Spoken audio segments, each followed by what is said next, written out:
Metro train track ઉપરથી wire કાપીને ચોરી કરતા એક મોટું ગેંગને ગાંધીનગર જિલ્લા પોલીસ દ્વારા પકડવામાં આવેલ. આ મોટું ગેંગ આંતરરાજ્યમાં મતલબ ઘણી બધી રાજ્યોમાં કામ કરતા હતા અને કુલ મળીને લગભગ 100થી ઉપર ગુનામાં આ લોકો સંડાવેલ છે.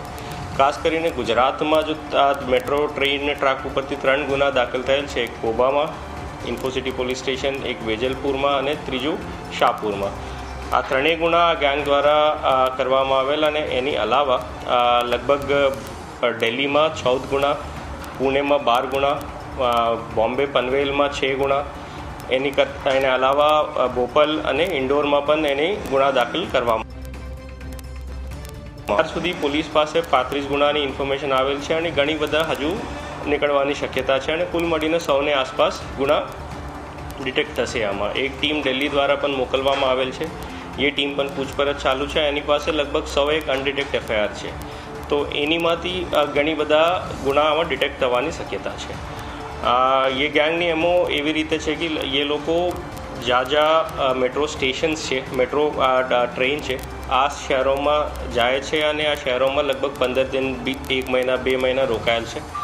એક ગેંગમાં લગભગ 12થી 13 લોકો હોય છે. દર વખતે ગેંગના મેમ્બર્સ બદલાય છે અને 4-5 કોમન મેમ્બર્સ હોય છે.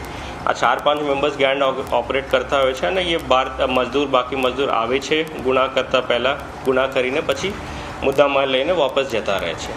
તો એવી રીતે એ લગભગ મેં કીધું कि बॉम्बे, भोपाल, पुणे अलग अलग जगह पे गुना किया है. सेम આપણા જગ્યા પણ अहमदाबाद में पण शाहपुर में जो गुना दाखिल हुआ है, वेजलपुर में उसका तुरंत मुद्दामाल वापस लेने गया અને આ ગુનામાં પણ જે દિવસે પોલીસ પકડા ये दिवस मतलब काले जारे पुलिस पकड़ा तो ये मुद्दामाल लेके वापस जाने वाले थे, तब इनको पुलिस पकड़े थे. इसमें मेन काम करने वाले LCB 1 PSI दिवानसी वाला, हार्दिक परमार, फिर J Gadhvi, NV Chaudhary and Gandhinagar DYSP Divya प्रकाश गोयल का मेन रोल था और उनका टीम ने काफ़ी अच्छा काम किया है.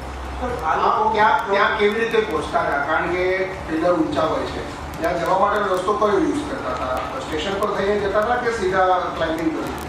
આ લોકો પહેલાં રેકી કરતા હતા કે મેટ્રો ટ્રેનમાં બેસીને કયા જગ્યાએ એની માટે અનુકૂળ રહેશે.